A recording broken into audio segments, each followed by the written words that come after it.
오늘 우리가 함께 읽은 말씀에서 우리는 달갑지 않은 주제를 마주하게 되었습니다. 그 주제는 시련입니다. 시련이 오기를 바라며 시련이 오는 것을 환영하는 사람 아무도 없을 것입니다. 시련은 나를 고통스럽게 합니다. 하지만 분명한 건 이 시련은 또한 필연이죠. 오늘 본문 2절에 이미 전제되어 있는 바이지만 여러 가지 시련, 다양한 모습의 시련이 인간의 삶 가운데 일어나며 여기에는 믿는 자 또한 예외가 아닙니다. 어떤 이는 혹 다음과 같이 말하며 가르치기도 하겠습니다. 믿음이 있으면 모든 일이 잘 풀린다. 믿음이 굳세면 모든 어려움과 시련이 빗겨나간다. 마치 부적을 띄워주는 그런 사람처럼 그렇게 말하기도 합니다. 그와 같은 속삭임은 사람의 귀엔 분명 무척 달콤하게 들리겠습니다만 냉정하게 말하자면 그건 정말 종교적 사기일 뿐입니다. 신약 성경을 보면 전혀 다른 이야기를 합니다. 우리의 주님, 우리의 예수님도 시련을 당하셨습니다. 많은 시련을 당하셨습니다.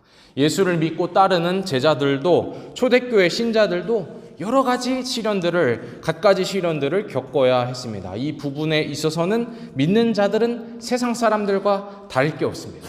오히려 더하면 더했습니다. 왜냐하면 예수를 믿는다는 것이, 예수의 이름을 간직하고 따른다는 것이 또 다른 시련과 시험의 이유가 되기도 했으니까요. 그러나 동시에 오늘 야고보서 말씀은 우리에게 말하고 있습니다. 때때로 살면서 시련을 겪고 마주한다는 점에서는 믿는 자나 세상 사람들이나 차이가 없지만 그럼에도 불구하고 분명한 차이가 있다는 것입니다. 다른 차이가 있어야 한다는 것입니다. 믿음 때문에 갖는 차이가 있어야 합니다. 그것은 무엇입니까? 시련을 마주하고 시련을 대하는 그 마음, 그 자세, 그의 삶의 모습 가운데서 나타나는 차이입니다. 오늘 말씀 첫 구절 여러분 함께 보시면요, 야고보 선생이 무척 놀라운 권면으로 말씀을 시작합니다. 내 형제들아, 너희가 여러 가지 시험을 당하고는 온전히 기쁘게 여기라. 이 말씀 마주할 때요, 우리 안에서 즉각적으로 일어나는 1차적인 반응은 충격입니다. 이해하기도 받아들이기도 무척 어려운 그런 말씀입니다. 어떻게 시련을 당하는데, 어떻게 어려움을 마주했는데 기뻐할 수 있단 말입니까? 그런데 여러분 잘 보시면요, 말씀을 잘 보시면 이걸 야고보 선생도 모르지 않습니다. 시련 앞에서 인간이 보이는 일반적이고 즉각적인 반응이 결코 기쁨이 아님을 이 야고보 선생도 잘 알고 있습니다. 그래서 야고보 선생의 권면을 여러분 잘 보시면은 그냥 기뻐하라고 말하지 않습니다. 대신 뭐라고 말하죠? 기쁨으로 여기라, 온전히 기쁨으로 여기라고 말하고 있습니다. 여기라라는 권면이 현실이 되려면요, 어떻게 해야 됩니까? 의지가 동원되어야 합니다. 몸부림을 쳐야 합니다. 시련이 다가왔을 때 일반적으로 사람이 보이는 반응, 즉각적으로 보이는 반응은 당연히 짜증과 분노입니다. 실망과 탄식입니다. 도망치고 싶고 회피하고 싶고 주저앉고 싶은 마음입니다. 그게 우리의 예상 범위 안에 있는, 예측 범위 안에 있는 현실적 반응입니다. 그러나 야고보 선생이 말하는 겁니다. 거기에 머물지는 말라. 그 반응이 전부가 되게 하지 말라는 겁니다. 다가온 시련 앞에서 고개를 들고 일어난 그 부정적인 감정, 내면 안에 일어난 부정적인 마음과 전망이 나의 내면과 나의 삶과 인생을 완전히 지배하도록 방치하지 말라는 겁니다. 그럼 뭘 어떻게 하라는 겁니까? 온 인격과 전 인격을 동원해서, 그러니까 순간적인 감정을 분명히 있지만 그 감정을 넘어 나의 생각과 의지를 동원하여 나의 믿음을 발휘하여 믿는 자다운 모습을 보이라고, 마치 아무런 믿음이 없는 자와 같은 그런 반응 말고 믿음에 근거한 반응을 보이라고 말하고 있는 것입니다. 시련 앞에서 믿는 자다운 모습, 믿음의 근거를 둔 반응이란 무엇입니까? 그것이 바로 오늘 야고보 선생이 권면하는 바, 다가온 시련을, 마주한 시련을 기쁨으로 여기는 것, 전 인격을 동원함으로써 온전히 기쁨으로 여기는 것입니다. 여러분, 저는 이 권면을 다음과 같이 한번 바꾸어 표현해 보고도 싶습니다. 기쁨으로 여기는 것, 그게 무슨 말이냐? 시련이 와도, 시련 가운데도 나의 내면에 있는, 나의 영혼의 중심에 자리 잡고 있는 그 기쁨, 그 기쁨을 잃지 말고 빼앗기지 말고 지키라는 것입니다. 믿음이 나에게 가져다 주었던, 믿음이 내게 선물해 주었던 그 삶에 대한 긍정, 생명에 대한 긍정, 인생에 대한 긍정을 그 시련의 순간이라 하더라도 결코 잃지 말라는 것입니다. 그렇다면 여러분 조금 더 말씀 속으로 파고 들어가 생각을 이어가 봅시다. 온 인격을 다하고 의지를 발휘하여 시련 가운데서도 기쁨과 긍정을 잃지 않을 수 있는 이유는 무엇입니까? 그 까닭은 무엇입니까? 시련을 온전히 기쁨으로 여기는 그런 시도를 할 수 있는 근거는 무엇입니까? 오늘 말씀 속에서 야고보 선생은 두 가지 이유를 우리에게 제시하고 있습니다. 첫 번째 이유는요, 여러분 3절 보시면 이렇게 말합니다. 이는 너희의 믿음의 시련이 인내를 만들어내는 줄 너희가 알미라. 이렇게 말하죠. 여러분 이 말씀을 잘 보시면요, 야고보 선생이 아주 의도적으로 시련을 그냥 시험이라고 말하지 않고 뭐라고 말하고 있습니까? 믿음의 시련이라고 말합니다. 믿는 자에게 있어서 시련은 그냥 시련이 아닙니다. 믿음의 시련입니다.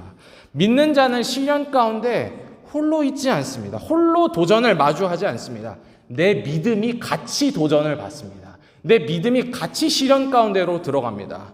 시련 가운데서 도전을 받고 충격을 받고 흔들리는 나의 믿음은 거기서 뭔가를 해야 합니다. 믿음의 실체가 드러나야 합니다. 객관적인 상황은 분명 녹록치가 않습니다. 시련 때문에 내 마음은 혼란스럽고 흔들리고 지치고 무너져 갑니다. 그런데 그 시련 속에서 내 안에 있는 믿음은, 여러분 안에 있는 믿음이 속삭이기 시작하는 거예요. 무엇을 속삭입니까? 인내를 속삭입니다. 너 주저앉으면 안 된다. 너가 스스로 네 삶을 지금 놔버리면 안 된다. 너가 포기하면 안 된다라고 내 안에 있는 믿음이 내게 속삭입니다. 너는 이 시간을 견뎌낼 수 있다고. 너는 이걸 버텨낼 것이라고. 결국 이 시간도 언젠가는 결국에 지나가게 될 것이며 너는 이 시간을 극복해낼 것이라고, 그렇게 믿음이 내 안에서, 내 내면 안에서 격려하면서 인내를 속삭입니다. 그 순간에 믿음의 소리, 믿음의 속삭임에 내가 귀를 기울이고 내가 그 속삭임에 동의하고 믿음의 편에 서서 믿음을 선택하게 되면 무슨 일이 일어나게 됩니까? 내 시련은 그저 또 하나의 시련, 나를 힘들게 하고 무너뜨리는 시련이 아니라 믿음의 시련이 되는 것입니다. 믿음이 살아 움직이는 시련, 믿음이 실력 발휘를 하는 시련, 믿음이라는 것이 실체를 드러내는 그런 시련이 됩니다. 이러한 맥락에서 보시면요, 오늘 본문 4절 앞부분에 나오는 이 야고보 선생의 문장이 참 흥미로워요. 야고보 선생이 뭐라고 권면하냐면요, 우리 믿는 자들을 향해 이렇게 권면합니다. 인내를 온전히 이루라. 이거 좀 이상한 말 같지 않습니까? 어떻게 보면 좀 이상한 말입니다. 그냥 쉽게 말하면 되지 않습니까? 인내하라. 너희는 인내해야 한다. 너희는 시련을 견뎌내야 한다라고 말하면 더 쉽고 단순할 법합니다. 그런데 의도적으로 그렇게 말하지 않고 인내를 온전히 이루라고 말합니다. 이 문장의 본래 그리스어 원문을 최대한 살려서 다시 번역해 보자면 이렇게 할 수 있습니다. 인내로 하여금 온전히 자기 일 하게 하라. 인내로 하여금 온전히 자기 역할, 자기 효과를 갖게 하라 정도가 되겠습니다. 참 재밌고 오묘한 표현 아닙니까? 이 문장에 보면은 인내가 하나의 주어로 등장하는 거예요. 마치 생명체처럼. 행동하고 일하는 주어로 인내가 등장합니다. 풀이를 해보자면 믿음 안에는, 우리 안에 있는 그 믿음 안에는 인내라는 버티는 무척 평범하지만 무척 놀랍고도 신비한 능력이 있는 겁니다. 그래서 참된 믿음이 시련을 만나게 되면 인내가 일하기 시작하는 것이에요. 시련 가운데 있는 자가 믿음을 붙잡고 믿음을 선택하고 믿음에게 뭔가 일할 자리를 주고 주도권을 믿음에게 주면 믿음이 실력을 발휘하기 시작합니다. 인내라는 능력이 자기 일을 하기 시작하는 것입니다. 그러면 살아낼 수 있습니다. 시련의 시기 가운데 때론 마음이 흔들리고 감정 흔들리고 때론 눈물 흘리게 되고 깊은 한숨을 내쉬게 되고 때론 입술에서 짧은 욕지거리가 튀어나오기도 하지만 완전히 주저앉지도 완전히 쓰러지지도 않습니다. 나를 존재케 하셨고 내게 삶을 주셨고 나를 긍정해 주셨고 내게 사랑과 희망을 주셨고 나의 오늘과 나의 내일 빛이 되어주시는 하나님, 그 선하시고 좋으신 하나님을 믿는 믿음이 실력 발휘를 하는 겁니다. 인내라는 실력 발휘를 해서 나를 견디게 합니다. 또 하루를 살게 합니다. 사망의 음침한 골짜기 속에서도 또 다시 한 발짝 발걸음을 뛰게 합니다. 교회 여러분, 믿음으로 말미암아 인내하는 것, 믿음을 갖고 견뎌내는 것, 믿음으로 말미암아 살아내는 것은 그 당시엔 무척 지난하게 느껴지겠습니다. 무척 피곤하고 끝이 보이지 않고 지난하게 느껴지겠습니다. 그러나 그것은 결코 무의미하거나 무가치한 일이 아닙니다. 오늘 본문 4절에 이어지는 문장들 한번 잘 보시면요, 야고보 선생은 시련 가운데 믿음으로 인내함의 의미와 가치에 관하여 이렇게 말하고 있습니다. 이는 너희로 온전하고 구비하여 조금도 부족함이 없게 하려 함이라. 이렇게 말하고 있어요. 시련 가운데 믿음을 붙잡는 것, 믿음으로 말미암아 삶의 근원적인 기쁨과 긍정을 송두리째 잃어버리지 않는 것, 믿음이 발휘하는 그 인내력으로 말미암아 견뎌내는 것은 우리의 신앙과 우리의 인격을 완숙하게 합니다. 성숙해 합니다. 완전케 합니다. 시련을 인내하는 과정을 통해서 나라는 존재는 더욱 깊어지고 더욱 단단해지고 더욱 온전해집니다. 시련의 시간을 믿음으로 인내함이란 마치 대장장이가 명검을 제조하기 위해서 되풀이하는 풀무질과 재련의 반복 과정과도 같습니다. 풀무불에 철덩어리를 집어넣어서 철덩어리가 벌겋게 달궈지면 어떻게 됩니까? 그간엔 잘 보이지 않았던, 그러나 분명 철덩어리 표면 이곳저곳에 붙어있던 불순물들이 드러나게 되죠. 그리고 그 달궈진 철덩어리를 앞에다 놓고 대장장이가 반복하여 강하게 두들길 때마다 어떤 일이 일어납니까? 그 불순물들이 떨어져 나가고 철덩어리는 점점 더 순도 높고 단단하고 강직하고 쓸모있는 명검이 되어갑니다. 이와 같은 모습이 담고 있는 이치가 우리 인간의 삶 가운데도 많이 적용되지 않습니까? 우리 인간의 신체라는 것도 그렇잖아요.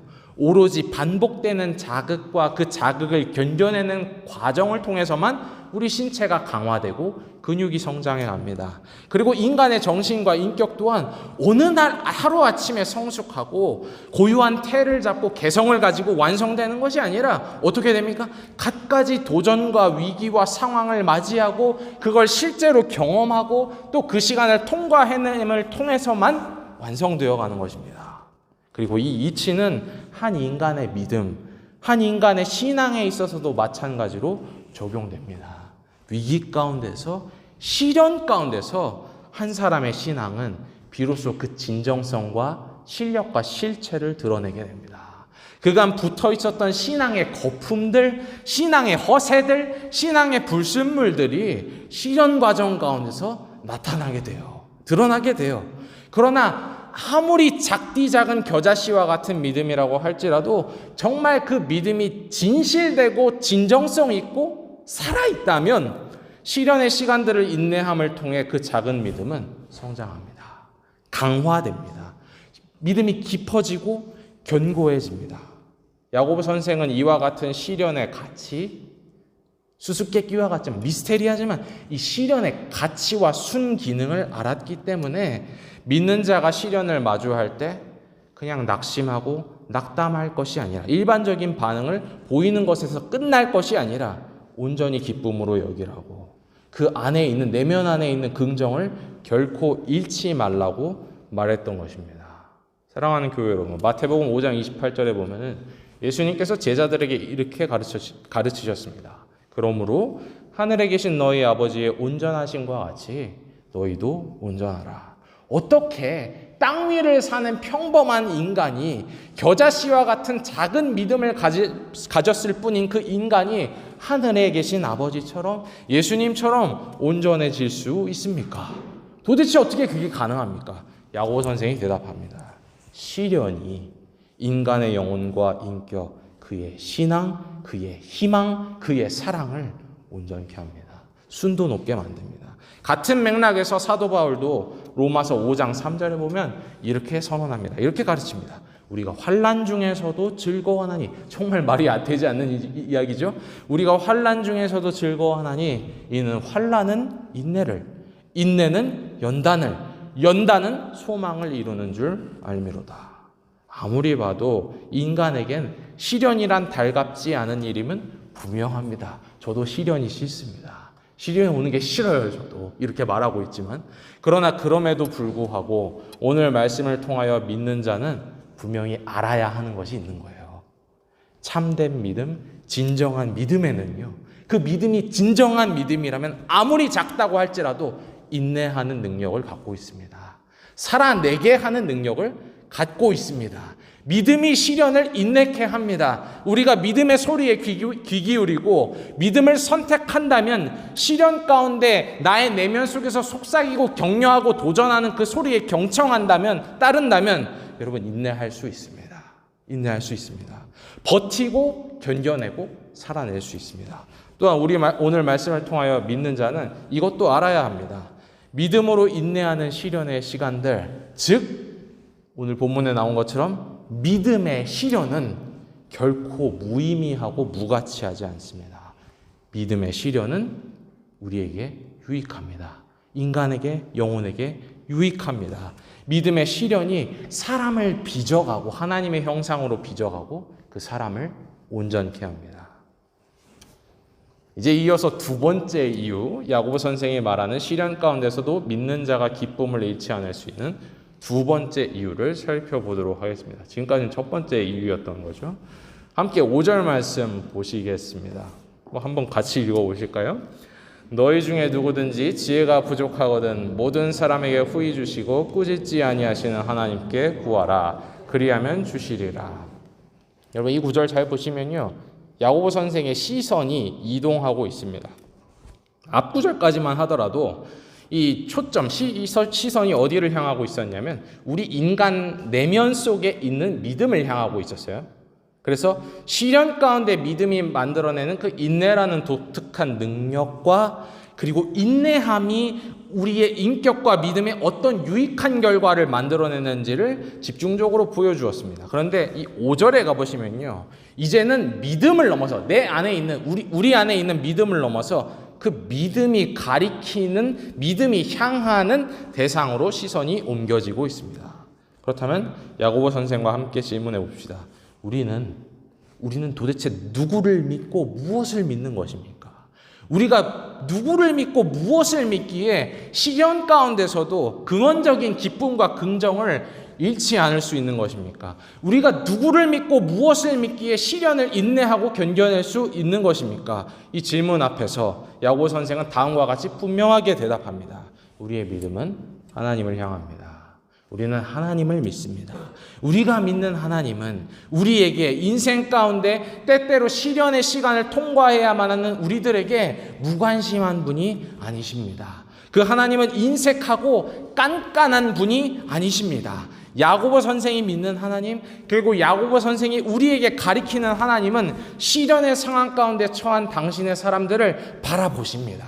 관심을 가지십니다. 그리고 그들이 기필코 그 시간을 인내하고 견뎌내고 살아내고 결국 극복하고 이겨내기를 바라시는 하나님이십니다. 바라실 뿐만 아니라 도우시는 하나님이십니다. 어떻게 도우신다는 겁니까? 여기서 야고보 선생이 지혜를 말합니다. 하나님이 인간에게 지혜를 주십니다. 시련을 견뎌내고 시련을 둘러싸고 나의 시련 가운데 나를 둘러싸고 있는 문제들을 타개하게 하고 그걸 극복해낼 수 있는 지혜를 주신다는 겁니다. 지혜를 필요로 하는 자, 지혜를 구하는 자에게 하나님은 결코 꾸짖거나 너가 지혜가 없냐? 너가 아직도 지혜가 없냐? 라고 망신 주지 않으십니다. 도리어 오늘 본문 5절 말씀처럼 후히 너그러이 구하는 자에게 지혜를 주십니다. 사랑하는 교회 여러분, 지혜란 무엇입니까? 지혜라는 말을 떠올릴 때 우리는 자연스럽게 지식이라는 말도 함께 떠올려 보게 됩니다. 그런데 지혜와 지식이 같은 것입니까? 지혜는 지식을 배제하진 않습니다. 그렇죠? 알과 지식을 배제하진 않습니다. 그러나 지혜는 분명 단순한 정보, 데이터, 객관적인 지식이 아닙니다. 그것을 뛰어넘는 무언가입니다. 그래서 여러분 세상에 보면은 우리 가운데도 마찬가지지만 많이 배운 사람들이 있죠. 높은 학력을 가진 사람, 많은 지식을 가진 사람들이 있습니다. 그러나 그렇다고 해서 반드시 그들이 지혜로운 사람이진 않습니다. 그렇죠? 지식이 많고 학벌이 좋고 한데 전혀 지혜롭지 못한 사람들을 우리는 세상에서 종종 발견하게 됩니다. 반면에 성장 과정 가운데서 교육의 기회와 혜택을 많이 누리질 못했어요. 많은 정보와 지식을 습득하지 못한 사람들이 있어요. 그러나 그렇다고 해서 그들이 꼭 지혜롭지 않은 것은 아닙니다. 왜 그렇습니까? 지혜라는 것은 삶의 문제, 실제로 그래서 그 사람이 어떻게 사느냐의 문제이기 때문입니다. 삶과 인생이라는 그 구체적인 현장 속에서 다양한 문제들이 일어나고 위기들이 일어나고 도전들이 등장합니다. 그런데 그 가운데서 바르고 올곧게 사는 것, 그 사람으로서의 인격으로서의 품위와 아름다움을 잃지 않고 사는 것, 위기와 도전 가운데서 현명하게 판단하고 선택하며 그렇게 말하고 또 그렇게 행동하며 사는 것. 그래서 궁극적으로는 자기 자신에게 그리고 자신의 주변에게 유익과 행복을 전해주는 것. 그것이 곧 지혜입니다. 그런 사람을 우리는 지혜롭다고 말합니다. 야고보 선생은 우리에게 지혜를 가리키며 그 지혜를 주목하게 합니다. 시련을 마주한 인간, 시련 가운데 처한 인간이 가장 필요로 하는 것은 지혜라는 것입니다. 그러면서 야고보 선생은 하늘을 가리킵니다. 믿는 자에게 있어서 그가 믿음을 지키고 믿음대로 살고 내면 깊은 곳에 있는 그 하나님이 주신 기쁨과 긍정을 잃지 않고 살고 그 삶 가운데 하나님의 선하신 뜻을 이루며 살기 위해서는, 복을 누리며 살기 위해서는 그냥 어떤 또 하나의 능숙한 처세술이 아니라 하늘의 지혜, 하늘로부터 내리는 지혜가 필요합니다. 그래서 야고보 선생은 마침내 하늘에 계신 아버지 하나님을 가리킵니다. 그 하나님은 생명의 창조주요 구원자요 지혜를 주시는 지혜의 근원이십니다. 당신을 믿고 당신을 의지하고 당신께 구하는 자들에게 기꺼이 후히 너그러이 지혜를 주시는 분이십니다. 지혜를 주셔서 그 사람이 시련 견뎌내고 인내하고 이겨내게 하시는 하나님이십니다. 여러분, 우리는 여기서 구약 성경의 한 장면도 떠올려 보게 됩니다. 구약 성경에 보면 이런 이야기가 있어요. 역사 기록에 따르면 여러분, 구약 성경에 나오는 그 이스라엘 히브리 민족을 다스렸던 여러 왕들 중에 가장 최고요 으뜸이라고 꼽을 만한 왕은 누구입니까? 다윗이죠, 다윗. 그런데 그 위대한 다윗을 이어서 그의 아들 솔로몬이 왕자에 올랐습니다. 솔로몬은 자신 앞에 놓인 다윗의 왕자가, 자신이 져야 할 이 다윗의 왕자가 큰 부담이요 도전으로 다가왔습니다. 어느 날 밤이었습니다. 환상 가운데 솔로몬은 자신에게 말씀하시는 하나님을 마주합니다. 그런데 하나님이 너무나도 놀랍고 너그럽게도, 저한테도 좀 이런 일이 일어났으면 좋겠는데, 하나님이 이렇게 말하시는 겁니다. 너한테 필요한 게 뭐냐? 뭘 구하겠냐? 네가 원하는 걸 내가 주겠다. 그때 솔로몬은 다른 무엇, 부나 힘이나 권력이나 명예가 아니라 놀랍게도 지혜를 구합니다. 지혜를 구한 왕을 하나님은 기뻐하시며 그에게 정말로 지혜를 주셨습니다. 그리고 그 지혜가 그의 인생과 그가 다스리는 그의 나라와 그 나라에 사는 주변의 사람들을 무척 빛나게 해주었어요. 유익을 가져다 주었습니다. 기쁨과 행복을 가져다 주었습니다. 왜냐하면 아까 전에 말씀드렸다시피 지혜란 곧 삶을 잘 살게, 진정한 의미에서 우리의 인생을 잘 살게, 온전하게 살게 하는 것이기 때문입니다. 하늘의 지혜, 하늘로부터 임한 지혜는 삶 가운데 하나님의 뜻을, 선하시고 복되신 하나님의 뜻을 이루며 구현되게 하는 것이기 때문입니다. 솔로몬의 이야기에서 다시 야고보서 말씀으로 돌아옵시다. 야고보 선생이 그래서 말하는 것이에요. 우리의 믿음의 대상이신 하나님은 바로 그런 분이시기 때문에 지혜를 구하는 자를 기뻐하시고 믿고 구하는 자에게 후히 지혜를 주시는 분이시기 때문에 뭐라는 겁니까? 우리는 시련 가운데서도 기쁨과 긍정을 완전히 잃어버리지 않을 수 있습니다. 시련 가운데서도 지혜 주실 것을 기대하고 기다리고 인내하고 구하면서 살아낼 수 있습니다. 사랑하는 교회 여러분, 이제 말씀을 마무리하고자 합니다. 오늘 야고보서 본문 말씀의 뒷부분, 그러니까 6절부터 8절까지의 부분을 보면요, 이건 뭐 자세히 보지는 않겠습니다. 내용이 무척 단순해요. 사실 따지고 보면 시련의 시간 가운데 믿음을 가지고 하나님께 지혜를 구해야 한다는 굉장히 단순한 내용입니다. 그런데 특징이 뭐냐면 5조가 무척 단호해요. 비장하기까지 합니다. 의심과 흔들림을 향한 이해심이라고는 찾아볼 수 없어요. 이게 우리에겐 당혹스럽고 부담이 됩니다. 왜냐하면 인간에게 의심과 흔들림은 무척 익숙하고 친숙한 것이기 때문입니다. 이게 비단 소위 믿음 없는 자, 믿음 약한 자에게만 해당하는 것이 아니죠. 그렇죠? 아무리 내가 진실된 믿음을 가졌다고 할지라도 때론 흔들리고 의심하고 회의하는 존재가 인간이 아니던가요? 그리고 심지어 성경에 봐도, 성경 이곳저곳을 봐도 그와 같은 인간 존재의 모습, 인간상을 보여주곤 하지 않습니까? 솔직하게. 그런데 그럼에도 불구하고 적어도 오늘 본문 말씀 속에서 야고보 선생은 그렇게 하지 않습니다. 무척 단호하고 결연한 태도를 취해요. 왜냐하면 그가 지금 시련을 말하고 있기 때문입니다. 시련이란 주제를. 왜냐하면 시련이란 믿음이 흔들려야 하는 순간이 아니라 믿음이 빛을 발하고 실력을 발휘해야 하는 순간이기 때문입니다. 확고하고 진정한 믿음이 사람에게 만만치 않은 현실을 견딜 이유를 제공하고 인내한 힘을 주는 그런 순간이 시련의 순간이기 때문입니다. 하나님을 믿는 그 믿음 때문에 나의 인생을 내려놓지 않고 나의 인생을 스스로 포기하지 않고 삶을 긍정하는 긍정을 잃지 않고 하나님을 믿는 믿음 때문에 내일과 미래를 앞서 비관하지 않고 하나님을 믿는 믿음 때문에 오늘이라는 시간을 죽지 않고 살아내야 하는 순간이 시련의 순간이기 때문입니다. 가야 할 목적지와 방향조차 모두 잃어버린 혼란 가운데 잠시 멈추어서 눈을 감고 내면에 눈을 들어 하늘을 바라보며 진심을 다해 지혜를 구해야 하는 순간이 시련의 순간이기 때문입니다. 나는 무언가 여기서 선택을 하고 손을 붙잡아야 하는 순간이기 때문입니다. 살아내야 하는. 사랑하는 교회 여러분, 다음과 같은 말씀이 성경 이곳저곳에 등장합니다. 구약에도 등장하고 신약에도 등장합니다. 사람은 믿음으로 말미암아 삽니다. 믿는 자는 믿음으로 말미암아 삽니다. 갖가지 시련 가운데서 도전과 위기 가운데서도 믿음으로 말미암아 삽니다. 그렇다면 우리에게 남은 질문은 이것입니다. 우리에겐 믿음이 있습니까? 실력을 발휘할 진정한 믿음이 있습니까?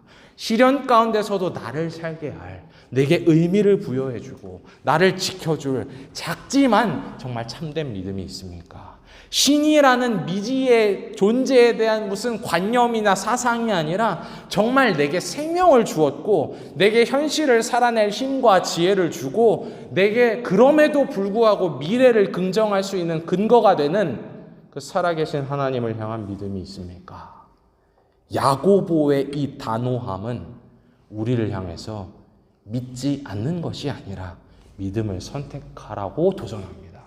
믿음을 선택해서 그 믿음과 함께 시련의 시간을 보내라고 도전합니다. 선택하지 않는 끊임없이 배회하고 방황하는 그 가운데서 머물지 말고 믿는 자가 되라고, 믿음 때문에 사는 자가 되라고, 하늘을 향해 말하는 자, 하늘을 향해 구하는 자, 하늘을 향해 지혜를 달라고 요청하는 자가 되라고 도전합니다. 부디 그와 같은 정말 참된 믿음, 진정한 믿음, 시련 가운데서도 기엽고 빛을 발하는 믿음이 여러분 안에, 제 안에, 우리 각 사람 안에 있어서 우리와 함께하며 우리를 지켜주기를 성삼위 하나님의 이름으로 축원합니다. 아멘.